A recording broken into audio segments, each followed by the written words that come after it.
Chemistry की इस class में आपका पुनः स्वागत है। यह अल्कोहल फिनॉल यंग ईथर का तीसरा भाग है। इस भाग में हम अभ्यास प्रश्न संख्या 21 से लेके 33 तक पढ़ेंगे। तो शुरू करते हैं आज का पहला क्वेश्चन नंबर 21। अभिक्रिया में प्रयुक्त अभिकर्मकों के नाम बताइए। यहाँ पर कुछ अभिक्रियाएं हैं जिसमें हमने अभिकर्मक बताने हैं। पहला है 1 डिग्री अल्कोहल का कार्बोक्सिलिक अम्ल में ऑक्सीकरण। तो देखिए यहाँ पर हम कुछ अभिकर्मक पढ़ते हैं जो ऑक्सीकरण का काम करते हैं। ऑक्सीकरण का काम करने वाले अभिकर्मकों को हम ऑक्सीकारक कहते हैं। ऑक्सीकारक दो तरह के होते हैं, प्रबल ऑक्सीकारक और दुर्बल ऑक्सीकारक। जो प्रबल ऑक्सीकारक हैं जैसे अम्लीय KMnO4 या K2Cr2O7 या HNO3, ये प्रबल ऑक्सीकारक होते हैं। ये ऑक्सीकारक अल्कोहल को सीधे कार्बोक्सिलिक अम्ल में ऑक्सीकृत कर देते हैं। जबकि जो दुर्बल ऑक्सीकारक होते हैं जैसे CrO3 या पिरिडीन क्लोरोक्रोमेट PCC या कॉपर को हम अगर 573 केल्विन पर गर्म करें तो ये दुर्बल ऑक्सीकारक होते हैं। ये अल्कोहल को एल्डिहाइड या कीटोन में ऑक्सीकृत कर देते हैं। अगर 1 डिग्री अल्कोहल है तो उसे एल्डिहाइड में, और अगर 2 डिग्री अल्कोहल है तो उसे कीटोन में ऑक्सीकृत कर देते हैं। तो यहाँ पर हमारे पास ये एक 1 डिग्री अल्कोहल है। अगर हम इसमें KMnO4 ऐड करें तो ये KMnO4 इस अल्कोहल को पहले एल्डिहाइड में ऑक्सीकृत कर देगा। इसके बाद ये अभिक्रिया यहाँ पर नहीं रुकेगी, क्योंकि KMnO4 एक प्रबल ऑक्सीकारक है तो यह पुनः इस एल्डिहाइड को कार्बोक्सिलिक अम्ल में ऑक्सीकृत कर देगा। इसी तरह से अगर हम इसी अल्कोहल में CrO3 जो कि एक दुर्बल ऑक्सीकारक है ये मिलाएं तो ये अल्कोहल का ऑक्सीकरण एल्डिहाइड में कर देगा, किंतु इस एल्डिहाइड का फर्दर ऑक्सीडेशन नहीं होगा और ये अभिक्रिया यहीं पर स्टॉप हो जाएगी। तो ये डिफरेंस होता है प्रबल ऑक्सीकारक और दुर्बल ऑक्सीकारक में। आगे बढ़ते हैं और देखते हैं दूसरा क्वेश्चन। फिनॉल का 2,4,6 ट्राइब्रोमोफिनॉल में ब्रोमिनन। तो पहले हम फिनॉल 2,4,6 ट्राइब्रोमोफिनॉल में ब्रोमिनन करना है, तो इसके लिए पहले फिनॉल बना लेते हैं और उसके बाद हम बनाएंगे 2,4,6 ट्राइब्रोमोफिनॉल। अब हमने यहाँ पर फिनॉल में ऑर्थो और पैरा तीनों पोजिशनों में ब्रोमीन जोड़ना है। तो इसे जोड़ने के लिए हम ब्रोमीन को लेंगे और ये अभिक्रिया हम वाटर की उपस्थिति में कराएंगे। जब ब्रोमीन वाटर की उपस्थिति में फिनॉल से अभिक्रिया करता है तो ब्रोमीन ऑर्थो और पैरा दोनों स्थानों पर एक साथ जुड़ जाती है और हमें 2,4,6 ट्राइब्रोमोफिनॉल प्राप्त होता है। यदि इसी अभिक्रिया में हम ये वाटर मॉलिक्यूल के जगह अगर हम CS2 लेते हैं तो यहाँ पर जो ब्रोमीन है ये केवल ऑर्थो या पैरा किसी एक पोजीशन पर ही जुड़ पाती है। तो ये दोनों में ये डिफरेंस है। H2 लेने पर ट्राइब्रोमोफिनॉल बनता है जबकि CS2 लेने पर मोनोब्रोमोफिनॉल बनता है। अब आगे देखते हैं। अगला क्वेश्चन है बेंजिल अल्कोहल से बेंजोइक अम्ल। तो बेंजिल अल्कोहल ये है और इससे बनाना है हमने बेंजोइक अम्ल। ये CS2 ग्रुप बेंजीन के ऊपर जुड़ा होता है, इसे हम बेंजिल कहते हैं। अब यहाँ पर OH और लग गया तो इसका नाम हो गया बेंजिल अल्कोहल। तो देखिए यहाँ पर हमने अल्कोहल से कार्बोक्सिलिक अम्ल बनाना है। तो हमें पता है हम अल्कोहल से कार्बोक्सिलिक अम्ल बनाने के लिए प्रबल ऑक्सीकारक का उपयोग करते हैं। तो हम यहाँ पर कोई एक प्रबल ऑक्सीकारक ले लेंगे। हम यहाँ पर KMnO4 लेते हैं अम्लीय माध्यम में। हम KMnO4 के स्थान पर K2Cr2O7 भी ले सकते थे। तो यहाँ पर अभिक्रिया में पहले एल्डिहाइड बनता है, किंतु KMnO4 प्रबल ऑक्सीकारक होने के कारण यह पुनः ऑक्सीकृत होकर कार्बोक्सिलिक अम्ल देता है। अगला है प्रोपेन 2-ऑल का प्रोपीन में निर्जलीकरण। तो प्रोपेन 2-ऑल ये है और हमने बनाना है इससे प्रोपीन। तो ये रहा हमारा प्रोपीन, तीन कार्बन वाली यहाँ पर एक चेन है जिसमें डबल बॉन्ड लगा है। तो अल्कोहल का निर्जलन करके हमने एल्कीन प्राप्त करनी है। तो इसके लिए हम एक निर्जलीकारक अभिकर्मक यूज करेंगे। निर्जलीकारक अभिकर्मक है सांद्र H2SO4। सांद्र H2SO4 किसी भी मॉलिक्यूल से वाटर को बाहर निकाल सकता है। हम आगे बढ़ते हैं और देखते हैं क्वेश्चन अगला। ब्यूटेन 2-ओन से ब्यूटेन 2-ऑल। तो पहले ब्यूटेन 2-ओन बना लेते हैं और इससे हमने बनाना है ब्यूटेन 2-ऑल। ये रहा, यानी कि हमने कीटोन का यहाँ पर कीटोन से हमने अल्कोहल बनाना है। तो कीटोन से अल्कोहल बनाने के लिए हम कीटोन का अपचयन करेंगे। ध्यान रहे, अल्कोहल का ऑक्सीकरण करते हैं तो हमें एल्डिहाइड और कीटोन मिलते हैं। कीटोन और एल्डिहाइड का ऑक्सीकरण करते हैं तो हम आगे की ओर बढ़ते हैं और हमें कार्बोक्सिलिक अम्ल मिलते हैं। और अगर हमें पीछे आना है तो हम कार्बोक्सिलिक अम्ल का अपचयन करेंगे तो हमें एल्डिहाइड और कीटोन मिलेंगे। कीटोन और एल्डिहाइड का पुनः अपचयन करने पर हमें अल्कोहल मिलते हैं। तो अपचयन कैसे करते हैं? अपचयन करने के लिए हमारे पास कुछ अभिकर्मक होते हैं, जैसे NaBH4 sodium borohydride, lithium aluminium hydride, या H2 in the presence of nickel या प्लेटिनम या पैलिडिनम। इस तरह से कुछ अपचायक हमारे पास होते हैं। तो हम यहाँ पर एक अपचायक ले लेते हैं NaBH4। तो ये NaBH4 इस कीटोन का इस अल्कोहल में अपचयन कर देगा। अब आगे की ओर बढ़ते हैं और देखते हैं अगला क्वेश्चन। कारण बताइए कि मेथॉक्सीमेथेन की तुलना में एथेनॉल का क्वथनांक उच्च क्यों होता है? तो यहाँ पर हमारे पास ये एक ईथर है मेथॉक्सीमेथेन और ये हमारा एथेनॉल है। तो एथेनॉल का जो क्वथनांक है ये मेथॉक्सीमीथेन से अधिक है। यद्यपि इन दोनों का साइज लगभग बराबर है, इनका अणुभार दोनों का बराबर है, किंतु यहाँ पर एथेनॉल का क्वथनांक इस ईथर से अधिक होता है। इसका कारण है हाइड्रोजन बंध। एथेनॉल का ये अणु हाइड्रोजन बंध बनाते हैं। एथेनॉल के अणु के मध्य इस तरह से कुछ हाइड्रोजन बंध बनता है, जबकि ईथर में इस तरह का हाइड्रोजन बंध नहीं बनता। हाइड्रोजन बंध बनाने के लिए ऑक्सीजन के साथ हाइड्रोजन का जुड़ा होना आवश्यक है। ईथर में ऑक्सीजन के साथ 2 अल्किल समूह जुड़े हैं, जबकि हम यहाँ पर देखेंगे कि ये जो अल्कोहल है इसमें OH समूह है। OH समूह होने के कारण ऑक्सीजन में आंशिक ऋण है और हाइड्रोजन में आंशिक धनावेश है। तो इस तरह से यहाँ पर हाइड्रोजन बंध बन रहा है। हाइड्रोजन बंध बनने के कारण इस अल्कोहल के अणु एक दूसरे के अत्यधिक समीप होते हैं, इसलिए इनका क्वथनांक ईथर की तुलना में अधिक होता है। अगला क्वेश्चन है, निम्नलिखित ईथरों के IUPAC नाम लिख दीजिए। तो यहाँ पर हमारे पास कुछ ईथर है, हमने इनका IUPAC नाम लिखना है। तो शुरू करते हैं पहला ईथर। तो सबसे पहले इसकी नंबरिंग करते हैं। हम नंबरिंग यहाँ से शुरू कर रहे हैं, क्योंकि इस ऑक्सीजन के अगर हम राइट साइड देखें तो यहाँ पर हमें 3 कार्बन की चेन दिख रही है, जबकि इसके लेफ्ट साइड में केवल 2 ही कार्बन है, C2H5। तो जो लॉन्ग चेन है हम उसको सिलेक्ट करेंगे, वो हमारी मेन चेन होगी। अब ये जो ग्रुप है OC2H5, ये एक पूर्व लग्न है, इसे हम कहते हैं एथॉक्सी। ये 1 पोजीशन पर जुड़ा है, इसलिए इसका नाम होगा 1-एथॉक्सी। और इस चेन में नंबर 2 पोजीशन पर मेथिल ग्रुप जुड़ा है, इसलिए इसका नाम होगा 2-मेथिल। 1-एथॉक्सी 2-मेथिल 3 कार्बन की चेन है, इसलिए इसका नाम होगा प्रोपेन। अगला ईथर है, इसमें हम नंबरिंग करेंगे। नंबरिंग हम कुछ इस तरह से करेंगे। नंबर 1 हम इस कार्बन को देंगे जिससे Cl जुड़ा हुआ है।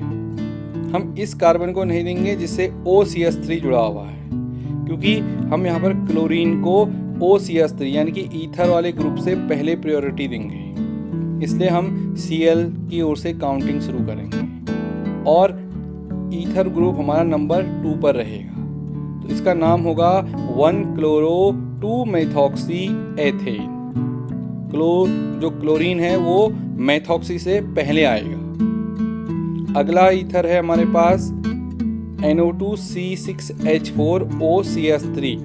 ये जो CH3 है ये पैरा पोजीशन, यानी कि ये हमारे पास एक एरोमेटिक ईथर है। हम इसे बना लेंगे, इसका स्ट्रक्चर कुछ इस तरह से दिखेगा। ये बेंजीन है, नाइट्रोबेंजीन है, जिसके पैरा पोजीशन पर OCS3 जुड़ा हुआ है। हम इसकी काउंटिंग यहाँ से शुरू करेंगे जहाँ से OCS3 जुड़ा हुआ है, क्योंकि यहाँ पर ईथर ग्रुप NO2 ग्रुप से अधिक सीनियर होता है। तो जो ग्रुप ज़्यादा सीनियर है वहाँ से काउंटिंग शुरू करते हैं। तो इस तरह से नंबर दे देंगे तो हमारा NO2 4th नंबर पर आएगा। तो इसका नाम हो जाएगा 1-methoxy-4-नाइट्रोबेंजीन। हम आगे की ओर बढ़ते हैं और देखते हैं हम अपना अगला क्वेश्चन। ये एक ईथर है तो हम इसकी नंबरिंग यहाँ से शुरू करेंगे, क्योंकि ये लंबी चेन है। और 1 पे हमें यहाँ पर OCS3 जुड़ा हुआ दिख रहा है, तो इसका नाम होगा 1-methoxy-प्रोपेन। 3 कार्बन की चेन है इसलिए प्रोपेन। अगला यौगिक है हमारे पास कुछ इस तरह से। अब इस यौगिक में हम सबसे पहले नंबरिंग शुरू करेंगे। नंबरिंग हम यहाँ से शुरू करेंगे, यहाँ पर 2 मेथिल ग्रुप जुड़े हुए हैं। इसके जो नीचे है यहाँ पर ईथर ग्रुप जुड़ा हुआ है, लेकिन यहाँ पर 2 मेथिल ग्रुप जुड़े होने के कारण इसकी नंबरिंग हम यहाँ से शुरू करेंगे। और इस तरह से क्लॉकवाइज चलते हुए हम इसमें काउंटिंग लिख लेंगे। तो इसमें 6 कार्बन आ रहे हैं, तो हम इसका नाम लिखेंगे। 4 पे जुड़ा हुआ है एथॉक्सी और 1 पे हैं 2 मेथिल, तो हम लिखेंगे 1,1-डाईमेथिल। हमने यहाँ पर एथॉक्सी पहले लिखा है क्योंकि इसमें इसकी जो स्पेलिंग है वो पहले आती है। जिस भी ग्रुप की स्पेलिंग का अल्फ़ाबेट पहले आएगा उसे हम पहले लिखते हैं, इसलिए हमने इसे पहले 4-एथॉक्सी लिखा है। इसके बाद 1,1-डाईमेथिल लिखा हुआ है। 6 कार्बन है इसलिए इसको हेक्सेन बोलेंगे। चक्रीय यौगिक है इसलिए हम इसे साइक्लो बोलेंगे।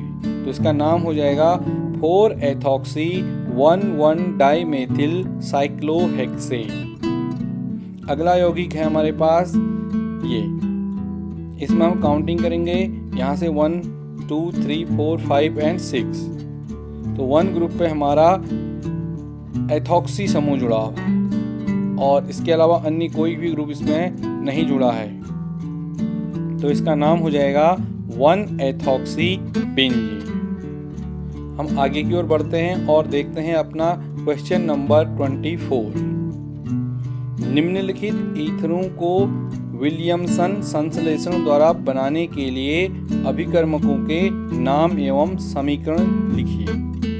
यहाँ पर कुछ ईथर हैं और हमें बताना है ये ईथर किस अभिकर्मक से मिलकर बने हैं। तो जैसा कि हम जानते हैं विलियमसन संश्लेषण विधि में ईथर बनाने के लिए हम सोडियम एल्कोक्साइड और एल्किल हैलाइड का यूज करते हैं। इन दोनों की अभिक्रिया से ईथर प्राप्त होता है।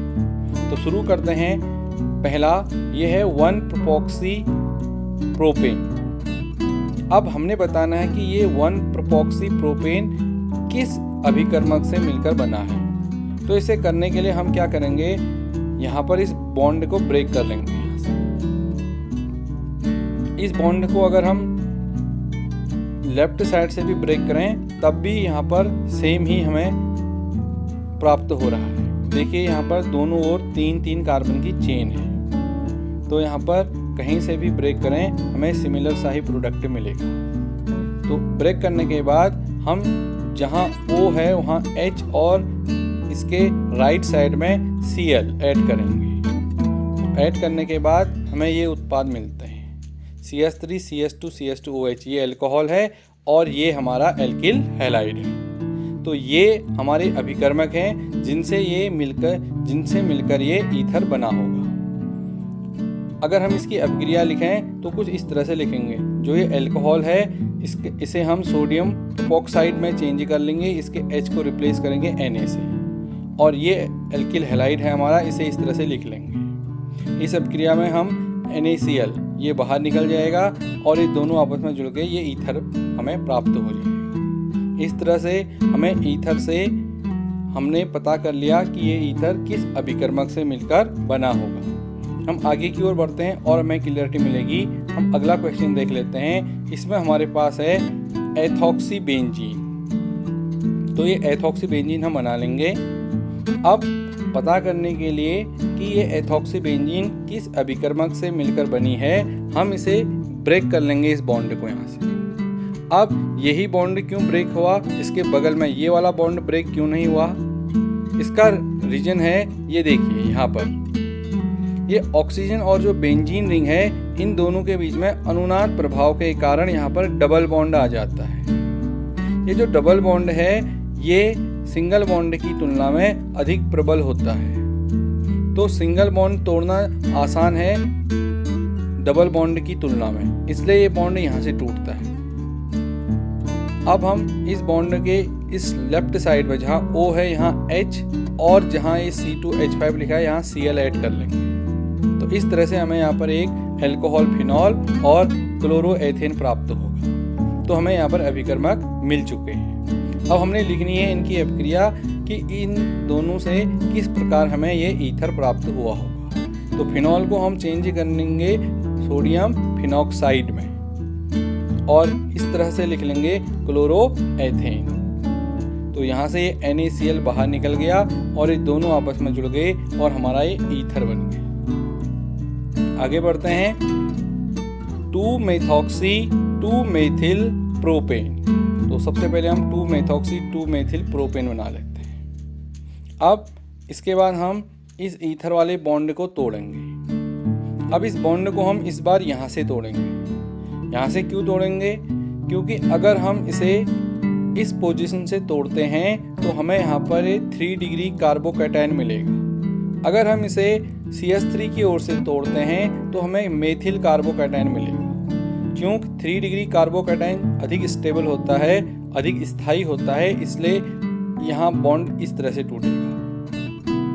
अब जहाँ O है वहाँ H और उसके राइट साइड में हम Cl ऐड कर लेंगे।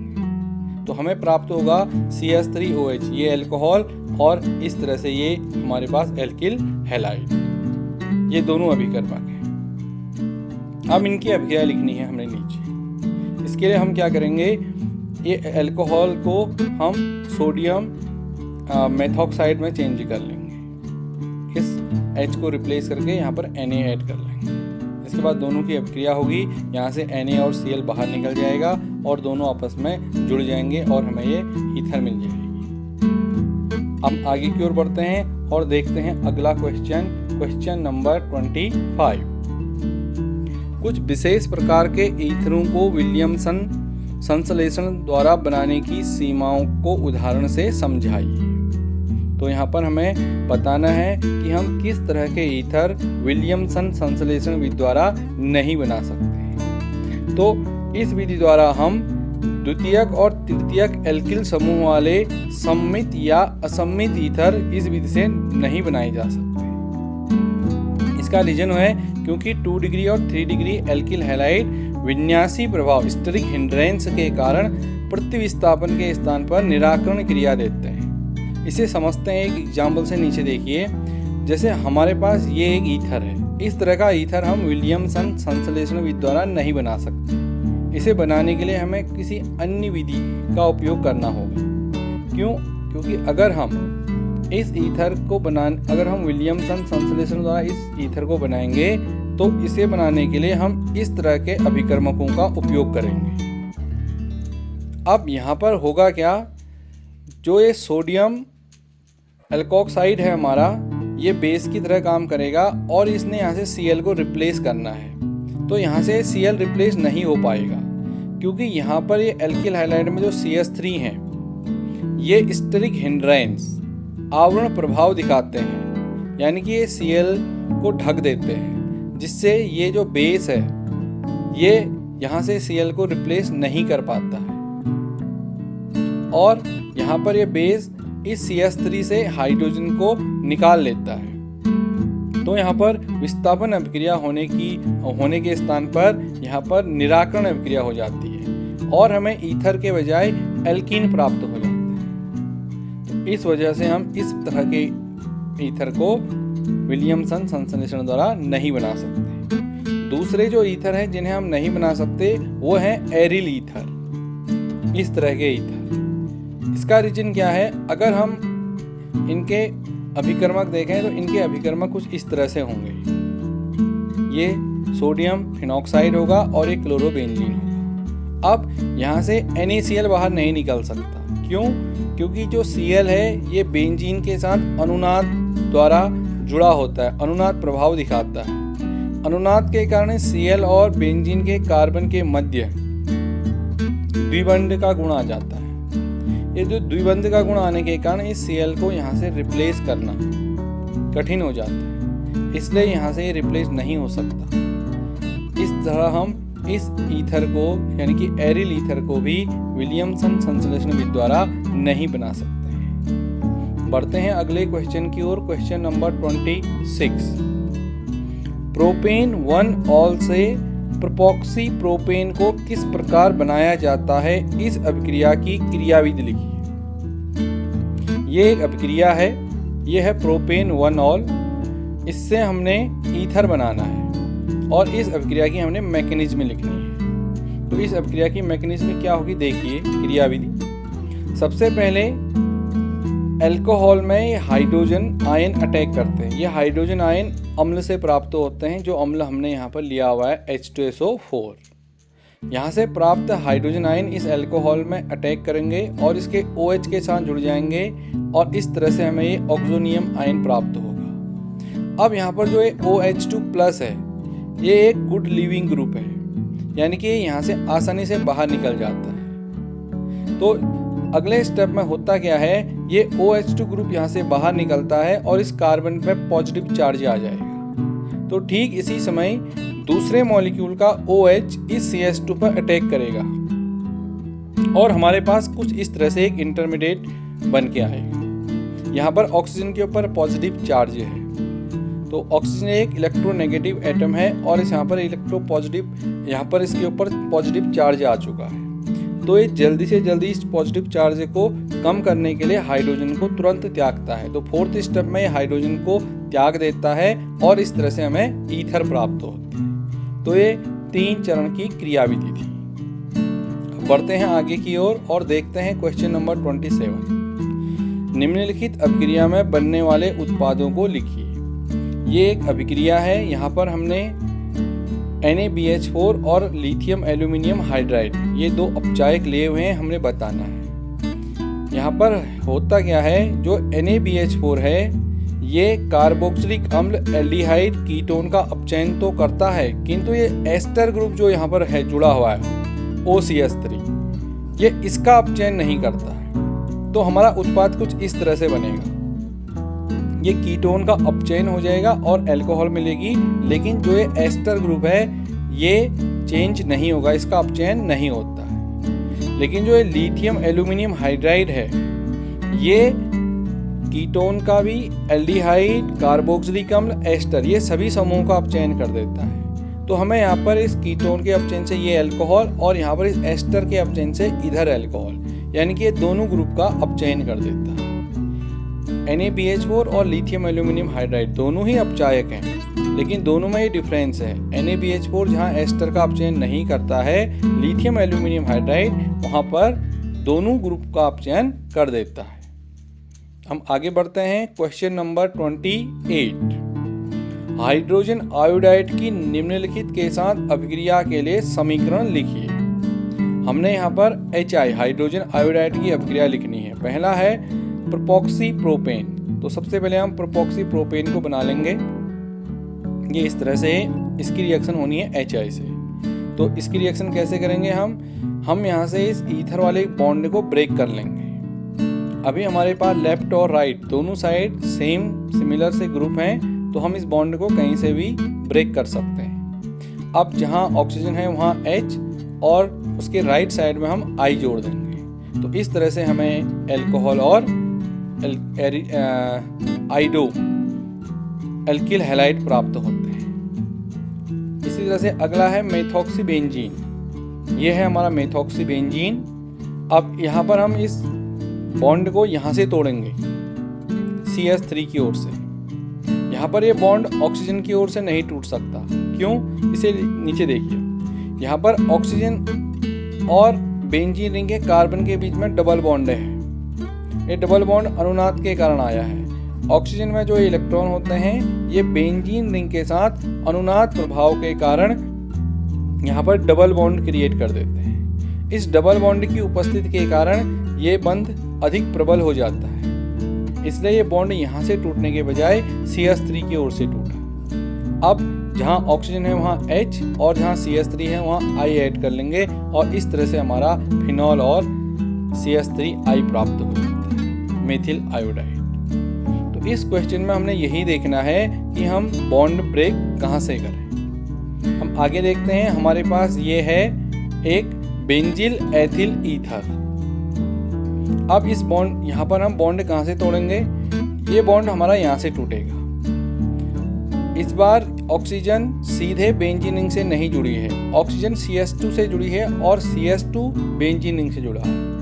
तो अगर हम इस बॉन्ड को यहाँ से तोड़ें तो हमें यहाँ पर एक इस तरह का कार्बोकैटाइन प्राप्त होता है। ये कार्बोकैटाइन अत्यधिक स्थायी होता है क्योंकि ये बेंजीन के साथ अनुनाद प्रभाव दिखाता है। इसकी अनुनाद संरचना कुछ इस तरह से बनती है। जिस भी अणु में अनुनाद संरचनाएं बनती हैं वे अणु अन्य की तुलना में अधिक स्थायी होते हैं, तो इसलिए हम यहाँ पर अनुनाद प्रभाव को देख रहे हैं।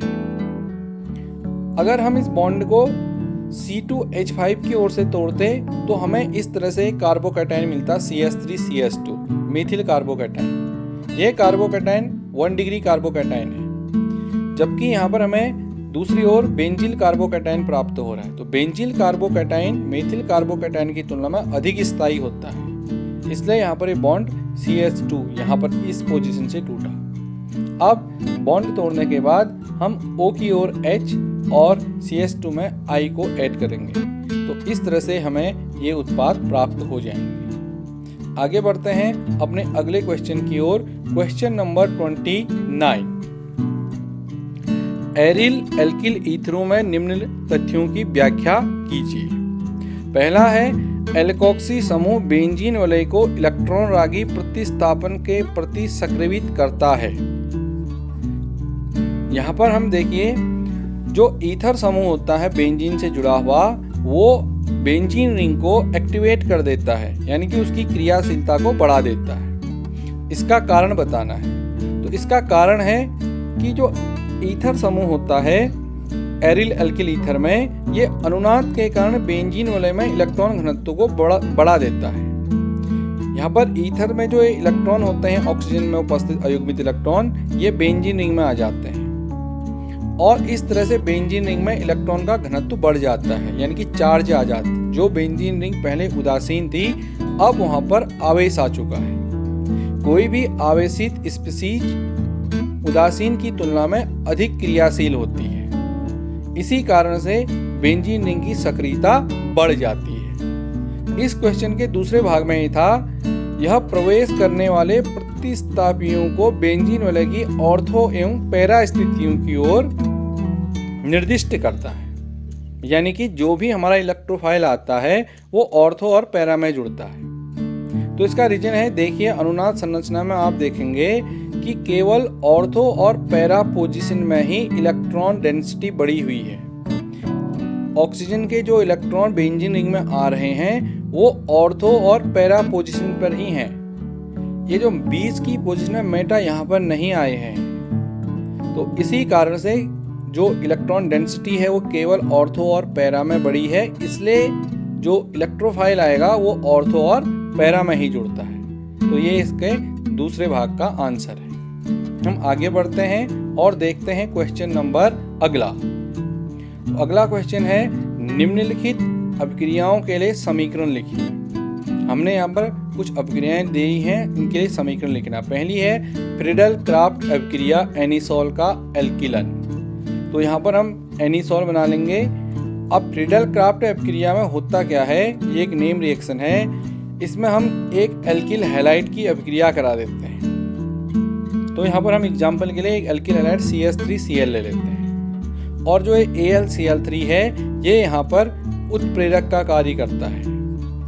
ये AlCl3 CH3Cl से Cl को यहाँ से रिमूव करता है और यहाँ पर CH3 कार्बोकैटाइन जनरेट करता है। ये कार्बोकैटाइन आकर के इस एनिसोल के ऑर्थो या फिर पैरा पोजीशन पर जुड़ जाता है। इस अभिक्रिया को हम बोलते हैं फ्रीडल-क्राफ्ट एल्किलन अभिक्रिया। अब आगे बढ़ते हैं। दूसरी अभिक्रिया है हमारी एनिसोल का नाइट्रीकरण। तो नाइट्रीकरण अभिक्रिया में हम एनिसोल की अभिक्रिया HNO3 के साथ कराते हैं और यहाँ पर H2SO4 उत्प्रेरक का कार्य करता है। ये जो H2SO4 है वो HNO3 से इस OH ग्रुप को रिमूव करता है और हमें यहाँ पर NO2+ ये इलेक्ट्रोफाइल जनरेट होता है। तो ये NO2 ग्रुप ऑर्थो या पैरा पोजीशन पर आके जुड़ जाता है। इस अभिक्रिया को हम बोलते हैं नाइट्रीकरण अभिक्रिया। अब यहाँ पर कोई भी स्पीशीज आ रही है तो ऑर्थो और पैरा में ही क्यों जुड़ रही है? क्योंकि अभी हमने प्रीवियस क्वेश्चन में पढ़ा था कि अनुनाद प्रभाव के कारण ऑर्थो और पैरा में इलेक्ट्रॉन घनत्व अधिक होता है, इसलिए इलेक्ट्रोफाइल ऑर्थो और पैरा पोजीशन पे जुड़ रहे हैं। अब अगली अभिक्रिया है एथेनोइक अम्ल माध्यम में एनिसोल का ब्रोमिनन। देखिए हमने यहाँ पर ब्रोमिनन करना है, यानी कि ब्रोमीन की अभिक्रिया करनी है और एथेनोइक अम्ल की उपस्थिति में करनी है। तो जब हम ब्रोमीन की अभिक्रिया एथेनोइक अम्ल की उपस्थिति में या क्लोरोफॉर्म की उपस्थिति में या CH2 कार्बन डाइसल्फाइड की उपस्थिति में करते हैं तो हमें यहाँ पर मोनोब्रोमीन यानी कि एक ही ब्रोमीन ऑर्थो या पैरा पोजीशन पर जुड़ती है। अगर हम यहीं पर वाटर ले लेते तो अगर जल की उपस्थिति में यहाँ पर ब्रोमिनन होता तो ब्रोमीन ऑर्थो पैरा सभी जगहों पर जुड़ जाता और हमें यहाँ पर ट्राइब्रोमो प्रोडक्ट मिलता। तो ये अभिक्रिया पहले भी आ चुकी है। हम आगे बढ़ते हैं, अगली अभिक्रिया पढ़ते हैं एनिसोल का फ्रीडल-क्राफ्ट एसिटिलन। फ्रीडल-क्राफ्ट अभिक्रिया दो होती हैं, एक होता है फ्रीडल-क्राफ्ट एल्किलीकरण और दूसरा है फ्रीडल-क्राफ्ट एसिटिलन। तो फ्रीडल-क्राफ्ट एल्किलीकरण में हम एल्किल हैलाइड की अभिक्रिया कराते हैं, जबकि फ्रीडल-क्राफ्ट एसिटिलन में हम किसी ऑयल हैलाइड की अभिक्रिया कराते हैं यहाँ पर। तो यहाँ पर हम एनिसोल की अभिक्रिया CH3COCl से करा देंगे AlCl3 की उपस्थिति में। ये AlCl3 यहाँ से Cl को रिमूव करेगा तो हमें यहाँ पर CH3CO+ एक का इलेक्ट्रोफाइल जनरेट होकर मिलेगा। ये जो इलेक्ट्रोफाइल है, इलेक्ट्रोफाइल मीन्स ऐसी स्पीशीज जिसमें धनावेश होता है, इलेक्ट्रॉन लविंग स्पीशीज। तो ये अब इस एनिसोल के ऑर्थो या पैरा इसे एक पोजीशन पर जुड़ जाएगी और हमें मिलेगा मेथॉक्सीटोल्यूइन। अब हम आगे बढ़ते हैं अपने अगले क्वेश्चन की ओर, क्वेश्चन नंबर 32। उपयुक्त अल्कीनों से आप निम्नलिखित अल्कोहल का संश्लेषण कैसे करेंगे?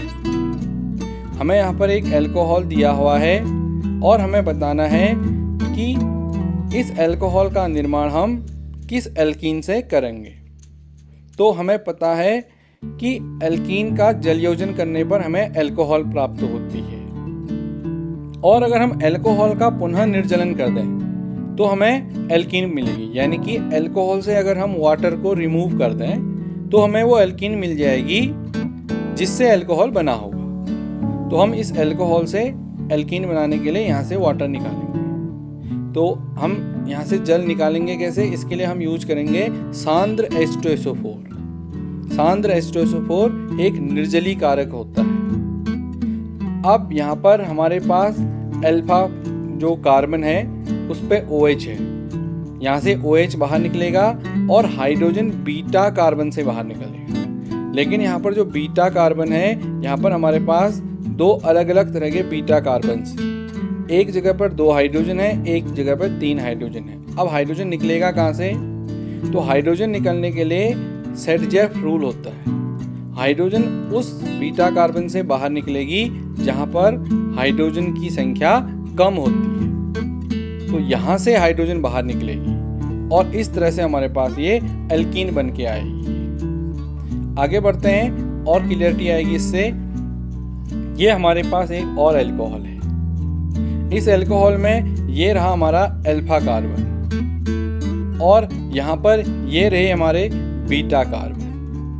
यहाँ अलग अलग तरह के बीटा कार्बन है हमारे पास। ये दोनों बीटा कार्बन सिमिलर हैं, यहाँ पर 2-2 हाइड्रोजन है और इसमें 3 हाइड्रोजन है। तो अब हम इसका निर्जलीकरण कर रहे हैं ये पता करने के लिए कि ये किस एल्कीन से बना होगा। तो हमें यहाँ पर OH यहाँ से रिमूव करना होगा और H कहाँ से रिमूव करेंगे, जहाँ हाइड्रोजन की संख्या कम है। तो इस बीटा कार्बन में हाइड्रोजन की संख्या कम है, इसलिए यहाँ से ये रिमूव होगा और हमारे पास इस तरह से एल्कीन बन गया है। अगला अल्कोहल है हमारे पास ये, तो ये रहा हमारा अल्फा कार्बन। अल्फा कार्बन उसे कहते हैं जहाँ पर क्रियात्मक समूह जुड़ा होता है और उसके बगल वाले जितने भी कार्बन हैं उन्हें हम बीटा कहेंगे। तो हमारे पास यहाँ पर ये 3 बीटा कार्बन है। ये 2 बीटा कार्बन सिमिलर हैं और ये बीटा कार्बन अलग है। यहाँ पर 3 हाइड्रोजन होंगे और यहाँ इन बीटा कार्बन पे 2-2 हाइड्रोजन होंगे। तो यहाँ से हाइड्रोजन बाहर निकलेगा और हमें कुछ इस तरह का एल्कीन प्राप्त होगा।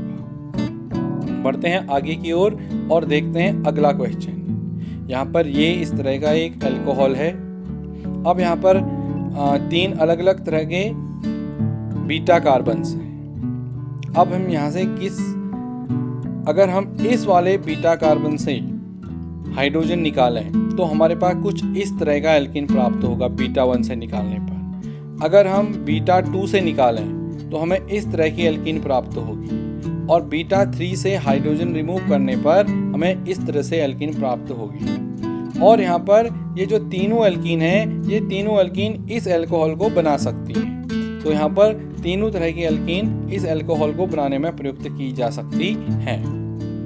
अब बढ़ते हैं अपने अगले क्वेश्चन की ओर, क्वेश्चन नंबर 33। जब 3 मेथिल ब्यूटेन 2 ऑल की क्रिया HBr से होती है तो निम्न प्रकार क्रिया होती है। ये यहाँ पर एक अभिक्रिया लिखी हुई है जिसमें अल्कोहल की अभिक्रिया HBr से की हुई है और यहाँ पर हमें एक एल्किल हैलाइड प्राप्त होता है। हमने इसकी क्रियाविधि लिखनी है। तो इसकी विधि निम्नलिखित 4 चरणों में होती है। देखिए पहले स्टेप में क्या होता है, ये जो HBr है ये टूटता है और यहाँ से हमें धनाइन और ऋणाइन H+ और Br- मिलते हैं। और दूसरे स्टेप में ये जो H+ बना है ये अटैक करता है इस अल्कोहल में। ये इस अल्कोहल के OH समूह से जुड़ जाता है। ये OH समूह में क्यों जुड़ा, क्योंकि O इलेक्ट्रोनेगेटिव एटम है और ये H+ है, पॉजिटिवली चार्ज स्पीसीज है, इसलिए ये OH से आके जुड़ जाता है और हमें इस तरह से ये मध्यवर्ती यौगिक बनता है। अब ये जो OH2+ बना है ये एक अच्छा लीविंग ग्रुप है। तो अब जो तीसरा स्टेप है, इस स्टेप में ये जो OH2 है ये यहाँ से रिमूव होगा, ये वाटर है H2O और हमें यहाँ पर एक मध्यवर्ती मिलेगा जिसे बोलते हैं कार्बोधनाइन। ये कार्बोधनाइन 2 डिग्री का है। 2 डिग्री इसलिए क्योंकि जिस कार्बन पर धनावेश है ये कार्बन 2 आगे और पीछे 2 कार्बन से जुड़ा है, इसलिए ये 2 डिग्री कार्बोधनाइन है। ये धनाइन कम स्थायी होता है, इसलिए ये तुरंत ही अधिक स्थायी कार्बोधनाइन में बदल जाता है। बदलेगा कैसे, यहाँ पर जो इसके बगल में कार्बन है यहाँ से एक हाइड्रोजन शिफ्ट होके यहाँ आ जाता है और ये बन गया CH2 और जो इसका ये आवेश था धनावेश ये शिफ्ट होके चला गया इस वाले कार्बन पर। अब ये जो कार्बन है ये 3 डिग्री कार्बोकैटायन है। देखिए यहाँ पर जिस कार्बन में धनावेश है वो 3 अलग अलग कार्बनों से जुड़ा हुआ है और इसे 3 डिग्री कार्बोकैटायन कहते हैं। ये 3 डिग्री कार्बोकैटायन 2 डिग्री से अधिक स्थायी होते हैं। अब चतुर्थ और अंतिम स्टेप में ये जो हमारे पास 3 डिग्री कार्बोकैटायन बना है इसमें Br- याद कीजिए पहले स्टेप में बना था HBr के टूटने पर, तो ये Br- आके इस कार्बन से जुड़ जाएगा और हमारा ये प्रोडक्ट बन जाएगा। तो ये थी इस अभिक्रिया की क्रियाविधि। उम्मीद है कि आपने इस चैप्टर को अच्छी तरह समझ लिया होगा। अब आप इन अभ्यास प्रश्नों को एक बार दोबारा कीजिए। Thank you.